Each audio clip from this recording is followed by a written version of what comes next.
unique set of changes. Season 8 saw the death of a marksman. Season 9 saw Riot saying, hey, our bad for killing marksmen, with the added bonus of positional cues ruining the integrity of ranks. But how is that possible, you might ask? How do we get all of this information? Surely that's impossible. Well, worry not, my humble viewers. It is totally possible and totally real. But before we get into these groundbreaking leaks, our question of the day is, the equation of 24x squared plus 25x minus 47 over ax minus 2 equals negative 8x minus 3 minus 53 over ax minus 2 is true for all values of x does not equal 2a, where a is a constant. What is the value of a? Is it a, negative 16, b, negative 3, c, 3, or d, 16?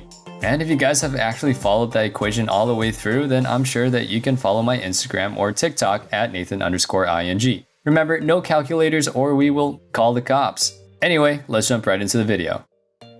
Leak number 1, a Ryze rework. New season, new Ryze. It's just what the prophecy demands. I like to think that Riot's constant Ryze reworks are just an allusion to his lore. Every time they internally decide that he finds another crystal, then he gets a new set of powers and thus a new rework. Rumor has it that the next rendition of League's favorite Tattoo Mancer will include a kit that actually has a W ability, something that the current Ryze lacks. The jury's still out on what that W ability might be, but odds are that it'll be a point and click, and I normally would hate point and click CC. Anything that makes those zippy dashy assassin players upset and reduces them to a mere 3 dashes is okay in my book. I'm tired of having to track 36 actions per second while the enemy talent does their best hummingbird impression and just darts around my screen. Heck that guy. Hopefully a nice point and click CC will chill him out a little. Leak number 2, top lane terrain changes.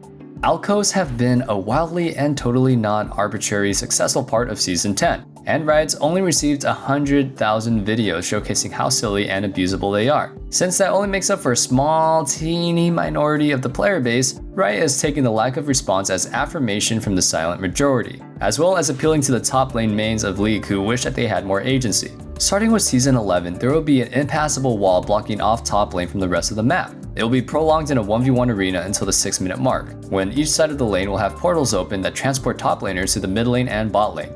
These changes seem kind of out there, but they will help the top laners feel like they have more agency, Riot says. And more importantly, will prevent junglers from ruining the one-on-one fight to the death between honorable warriors that top lane is meant to be. No longer will your whiny Riven main have to cry about being camps. No longer will your Nasus main friend have to exert themselves by leaving top lane for even 1 second until the 6-minute mark. And then they will have free reign to push as they please, unless they deem it necessary to leave. These portals are only usable by the top laners, and their presence enables top laners just to say screw it and take Ignite like the insecure absolute savages that they are.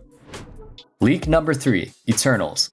Eternals aren't getting enough attention, and Riot is bringing the glory of paid achievements to everyone as forcibly as possible. Starting in Season 11, not only will you no longer be allowed to disable Eternals, they are just bigger than ever. When an opponent reaches the benchmark of their 12th minion killed on Teemo, it'll be blown up across your screen and effectively blind you like that champion until you type "Congratulations Teemo" in all chat. In order to cancel this effect, you'll have to pay Riot a nominal fee of $50 to negate how much money it costs the Eternals player to afford their Eternals. This $50 fee will be a quarterly prescription, but will not prevent you from seeing your Eternals in your depth recaps.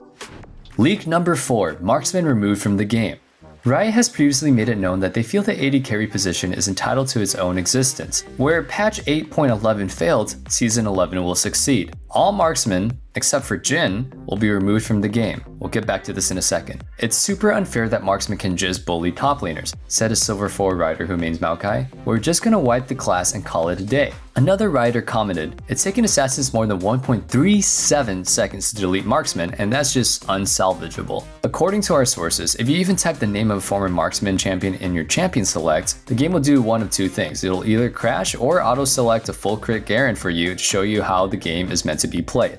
It's definitely an interesting spin on re-education, like a Garen spin, but our glorious overlords at Riot knows best. After all, how else can you reform an entire class of players that learn to play League purely by clicking stuff? As an AD carry main myself, I just know that there's no skill expression here, am I right? Down with our late game carry right-clicking overlords. Season 11 can't come fast enough. I can't wait to finally be a skilled player.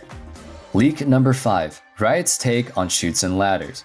A few months ago, Riot announced their journey into different types of games in an effort to earn the S in Riot Games. They've made TFT as their ambassador in the Addo Battler arena, and Valorant is just about to be in beta as an answer to Overwatch and CSGO, aka League Watch Global Offensive. But Riot isn't stopping there. They can't just leave the most potent market untapped. No, by the end of 2021, Riot will be releasing their own take on what can only be referred to as the most pivotal game of all time, Snakes and Ladders, tentatively called League of Legends. The virtual board game from Riot will come with a board, a spinner, and 4 game pieces, each with its different luck skin. These luck skins will be upgraded into different, more expensive luck skins as you progress on the board, and only after purchasing all 38 luck skins and chromas can you win the game. This game will primarily be marketed towards top laners and teaching them how to count, but the entirety of the League community will be allowed to play since Riot doesn't just want top laners to get too accustomed to only fighting other top laners. Additionally, Riot is working on a prestige spinner for the new game that will cost $100 to unlock.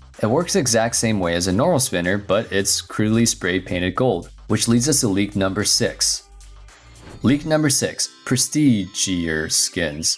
Riot decided prestige skins just weren't prestigious enough, so they're unveiling a new skin line known as Prestigier skins. Rather than the normal white and gold color palette, Prestigier skins will just be solid gold, minimizing the effort required by the art team and subsequently maximizing profit. Riot believes that this is a win-win since users of prestige skins just want to flex on their enemies anyway. These new entirely gold, definitely not chromas, will constantly glisten in the game, garnering them the attention that their purchasers so desperately crave. Prestigier skins will also be available in the Riot store at the cost of whatever your current mortgage or rent payment is. Leak number 7, Jhin receives a 5th shot.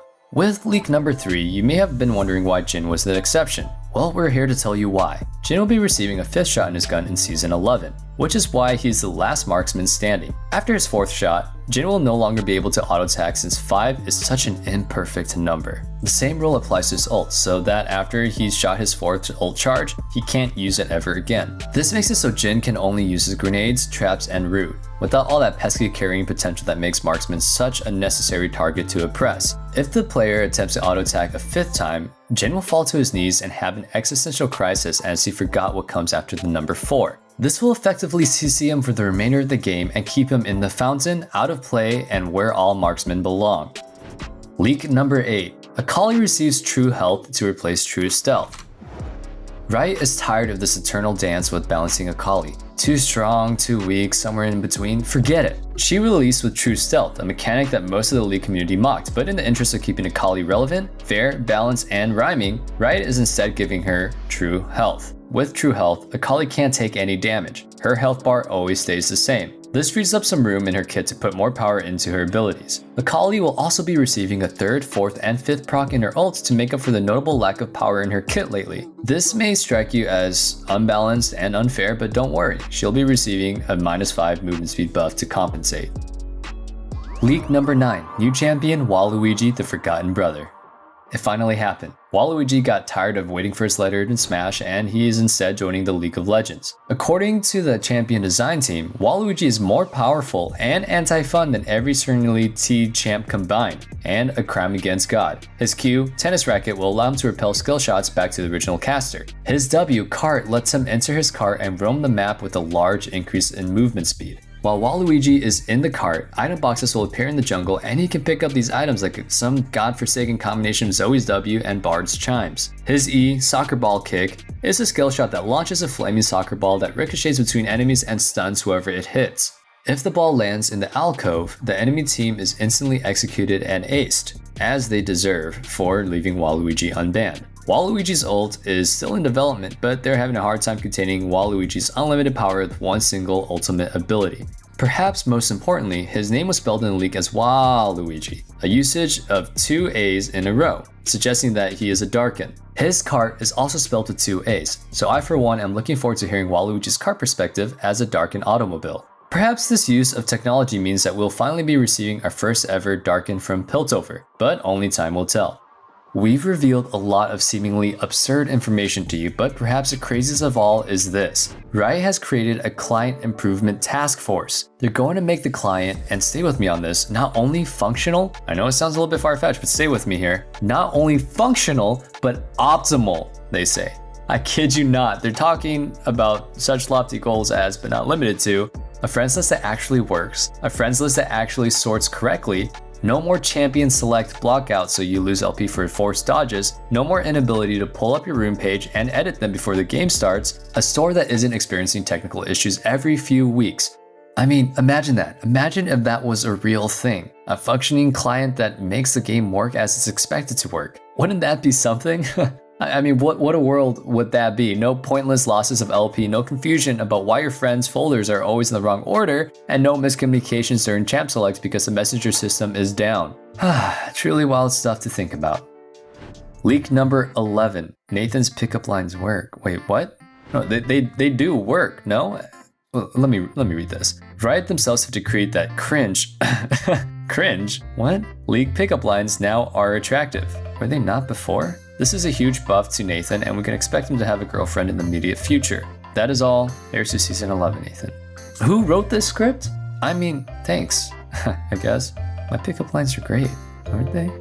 Anyway, with that all being said, I just want to thank you guys so much for just being part of the proguides community. You guys mean so much to us, and all jokes aside, I really do hope that they fix the league client because, I mean, I'm sure you guys have logged on recently, but you see that red alert button on the top left of the client? There's like 3 different things that are always down, and they're more down than me in these times. You know, I'm gonna be honest with you guys. It's been pretty rough being stuck at home, but I think we need to do all our parts and be responsible to social distance, as it's not just about us, it's about everybody else in the community. I also want to take this time to thank everybody that has been so encouraging in the comments down below and on my Instagram at Nathan_ing. And I am so appreciative of you guys, and I'm so glad to be a part of this community as well. But to end on an even more positive note, as much as we meme and joke about Riot Games, I am so grateful that they provided us with the game to help us stay connected in these times, as well as have this amazing community, proguides. Thank you guys so much again, and I'll see you guys on the Rift and in the comment section down below.